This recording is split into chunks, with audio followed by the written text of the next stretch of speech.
네, 반갑습니다. 사교원입니다.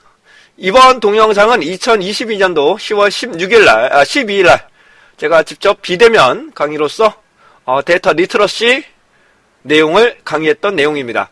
프로그램은 파워쿼리를 활용하고요. 16번째 강의가 되겠습니다. 여러분들 같이 수강해 보시도록 하죠.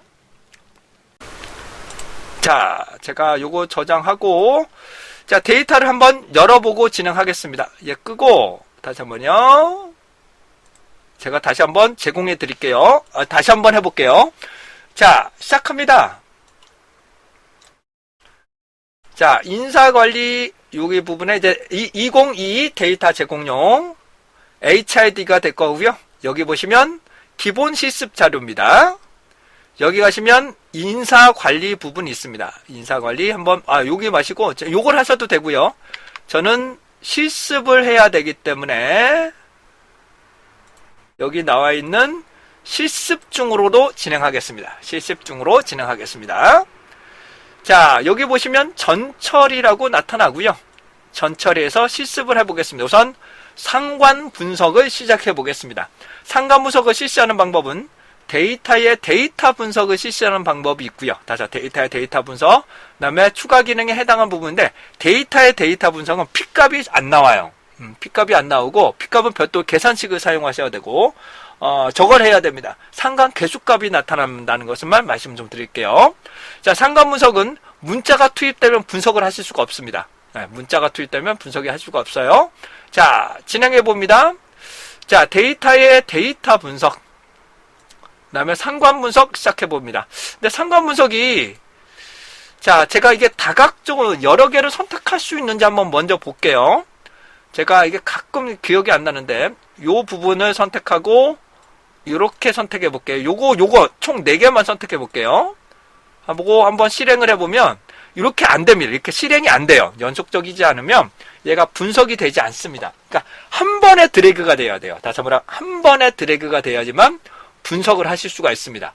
그나마 상관 분석은 요 부분이 데이터가 있기 때문에 이렇게 계산이 되는 건데 회귀 분석 같은 건 범위를 명확하게 지정을 해줘야 돼요. 그만큼 또 골치 아프게 됩니다. 그래서 보시는 것처럼 데이터 영역을 선택하고 진행할 거예요. 데이터 영역을 한꺼번에 선택하고 진행할 거예요. 자, 데이터의 데이터 분석입니다. 데이터의 데이터 분석, 이번에 상관 분석 실시합니다. 자, 상관 분석은 범위가 C부터 쭉 끝까지를 선택하겠습니다. 처음부터 끝까지. 근데 문자형 선택하시면 안 되겠죠. 그리고 변수명이 맨 위에 있고요. 그 다음에 새로운 워크시트. 가급적이면 새로운 워크시트에 넣으세요. 가급적이면 새로운 워크시트에 넣으세요. 옆에다 넣지 마시고 제발 좀. 네. 자, 그렇게 하시면 다음 같은 상관 분석 결과치가 나오시는데 우선 소수점을 조금 정리해 볼게요. 셀 서식 놓고 소수점을 한 6개짜리까지, 5개짜리까지만 하겠습니다. 네, 5개짜리까지만 진행을 하겠습니다. 자, 상관 개수값이 나타나고 있습니다. 상관 개수값이 나타나고 있고, 설명 좀 드려볼게요.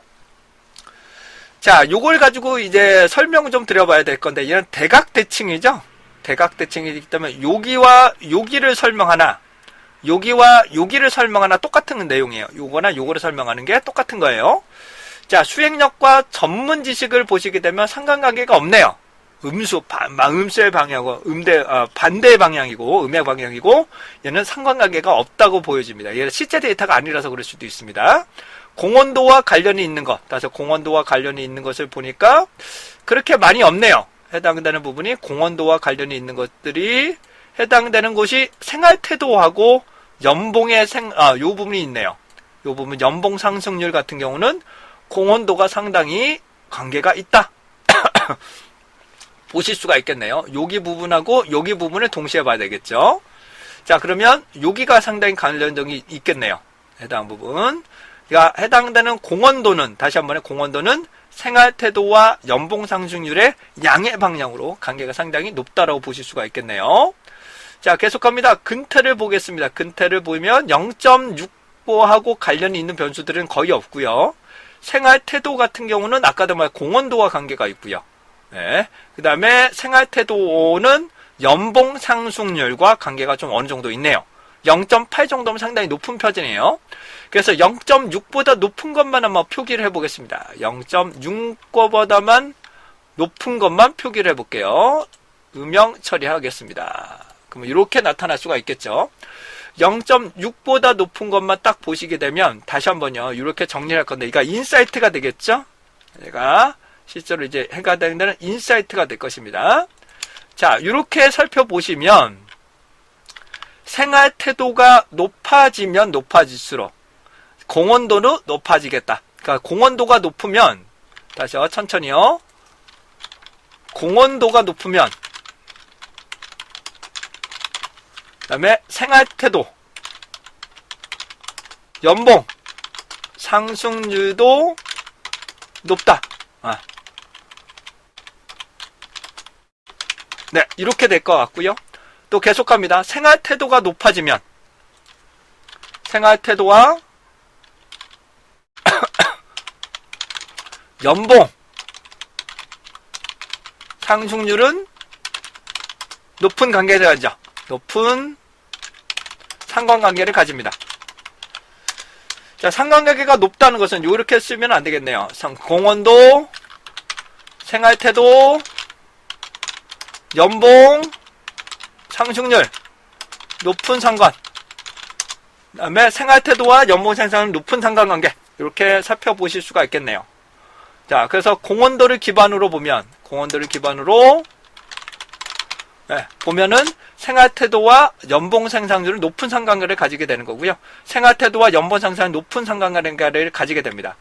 자, 반드시 그렇진 않겠으나 연봉 상승률에 기여하는 것은 공헌도와 생활태도가 되겠네요. 연봉 상승률과 관계가 있는 것은 뭐가 된다고요?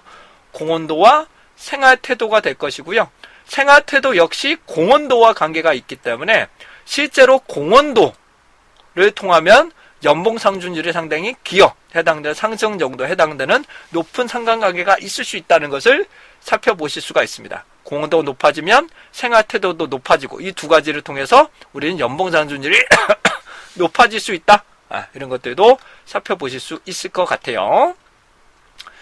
자, 그래서 해당되는 공헌도, 그 다음에 해당되는 연봉 상승률은 생활태도, 그 다음에 생활태도와 또 공헌도와 상당히 관계가 있기 때문에 해당되는 관계 등을 한번 살펴봤습니다.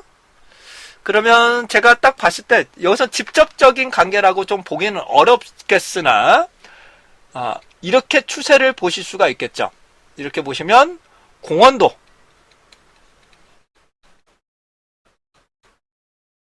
그 다음에 생활태도,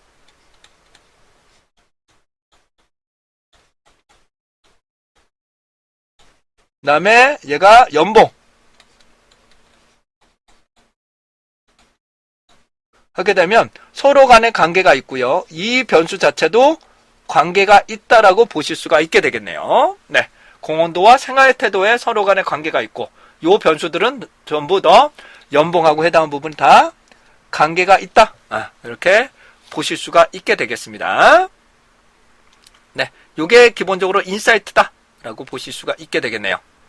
괜찮으시겠습니까? 네, 이렇게 상가무석을 돌리는 방법도 있고요. 이제 산점도를 한번 그려보겠습니다. 저와 함께 산점도를 한번 그려보겠습니다. 자, 이제 전처리에서 한번 진행해 볼 건데요. 전처리에서 제가 하고자 하는 것은 연봉 상승률과 지금 보셨던 공헌도 혹은 생활태도인데 생활태도하고 한번 좀씩 그래프를 한번 그려보겠습니다. 전혀 관계가 없는 것부터 먼저 구해볼게요.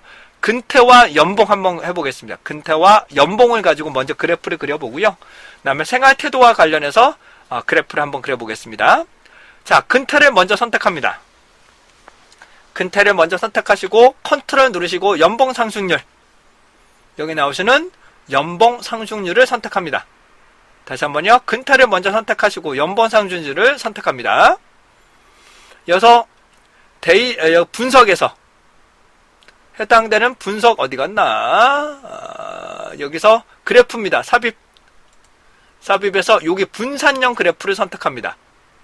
여기 나오시는 분산형 그래프를 딱 선택하시면 이와 같은 결과치가 나오시는데 이게 너무 퍼져 있기 때문에 관련 정도가 거의 없다라고 보셔도 됩니다. 이거는 관련 정도가 없다. 그 다음에 추세선을 한번 그려볼게요. 추세선. 선택하시고, 아무 점이나 선택하시고, 마우스 우클릭. 죄송합니다. 여기서 선택하시고, 마우스 우클릭. 그리고 추세선 추가를 하시게 되면, 얘를 직선으로 그려볼 거예요. 얘를 직선을 그릴 거고, 얘를 수식의 차트의 표시. 다시요. 수식의 차트의 표시, R제곱을 차트의 표시. 여기 보시면, 천천히요. 여기 보시게 되면, 수식의 차트의 표시, R제곱을 차트의 표시라고 보게 됩니다. 네. 자, 이렇게 나타나고 계시는데요. 이게 상관 분석이라고 하는데요. 자, 크게 보고 말씀드릴게요. 요거는 회귀 분석입니다.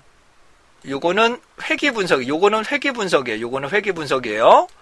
자, 회귀 분석인데 상관관계는 우선적으로 보시면 얘가 관계가 없습니다. 현재 부분에 대한 관계가 없다고 보여지고요. 그 다음에 해당되는 부분의 추세선을 보시게 되면 요게 기울기라고 합니다. 요게 기울기, 요게 상수, 그 다음에 요게 결정계수라고 합니다. 얘를 뭐라 한다? 결정계수, 설명력이라고 합니다. 설명력. 여기 있는 결정계수라는 것은 독립변수의 변동이 종속변수를 얼마나 잘 설명하느냐. 다시 한번요. 독립변수의 변동이 얼마나 종속변수를 잘 설명하느냐. 이것을 우리는 결정계수라고 합니다. 결정계수.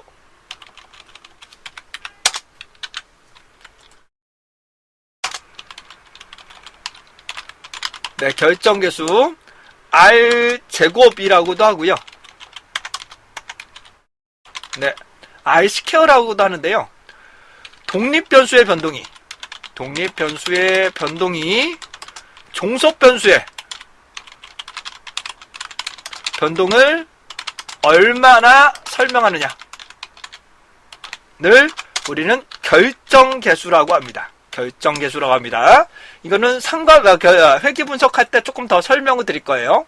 얘는 0부터 1까지 값을 가집니다. 얘는 0부터 1까지 값을 가지는데 0.6 이상이면 설명력이 높다. 자, 설명력이 높다는 것은 독립변수가 종속변수에 영향을 미치는 정도가, 종속변수의 변동을 잘 설명한다. 이렇게 이해를 하시면 됩니다. 자, 근데 요걸 먼저 말씀드리면 얘가 기울기입니다. 얘가 기울기는 요거입니다. 이런 것들이 기울기라고 하고요. 요건 상수인데요. 상수는 y축을 통과하는 점, x가 0일 때 y축을 통과하는 점을 상수라고 합니다. 만약에 얘가 제로가 되면 상수는 0.4104 정도 된다는 겁니다. 자, 다시 설명드리면 근태가 제로라고 하더라도 연봉 상승률은 0.4104 정도 된다라고 판단할 수 있지만 설명 정도가 매우 약하다라고 보실 수 있겠죠. 예, 설명 정도가 매우 약하다라고 보실 수가 있게 되겠네요. 얘를 결정계수에 해당되는 부분이라고 말씀 좀 드릴 수가 있네요. 그림으로 붙이겠습니다. 자, 다음은 제가 생활태도하고 한번 그려보겠습니다.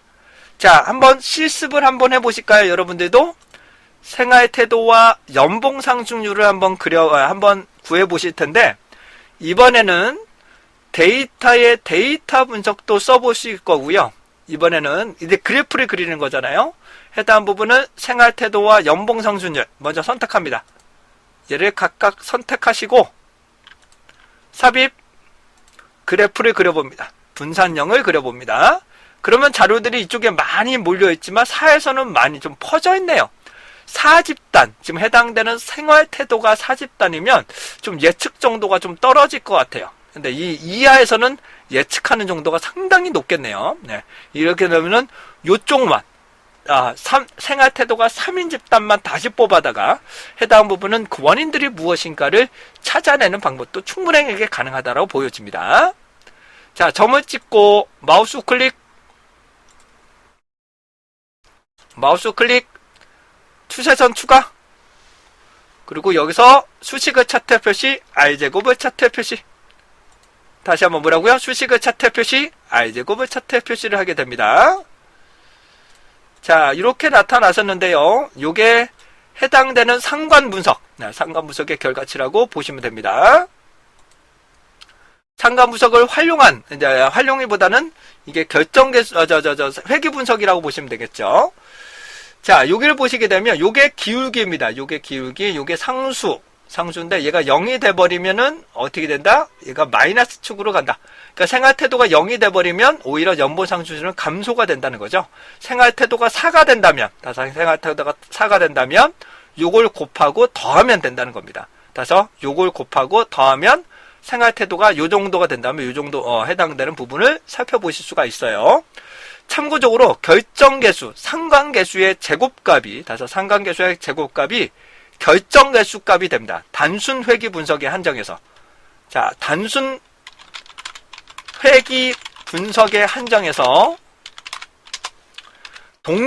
상관계수의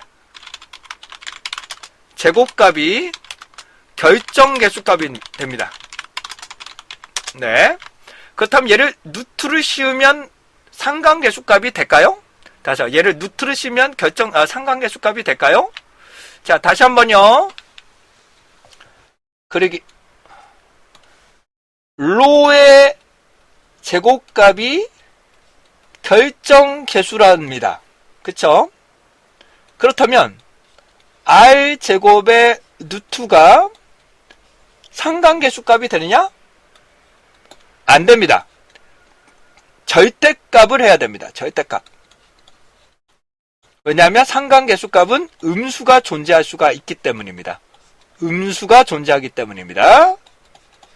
그런데 이 기울기를 보시게 되면, 여기 나오시는 기울기를 보시게 되면 양수기 때문에 얘는 관계가 있다라고 보실 수가 있겠죠. 양의 방향이다, 이렇게 살펴보실 수가 있게 되겠습니다. 자, 그러시면 저와 함께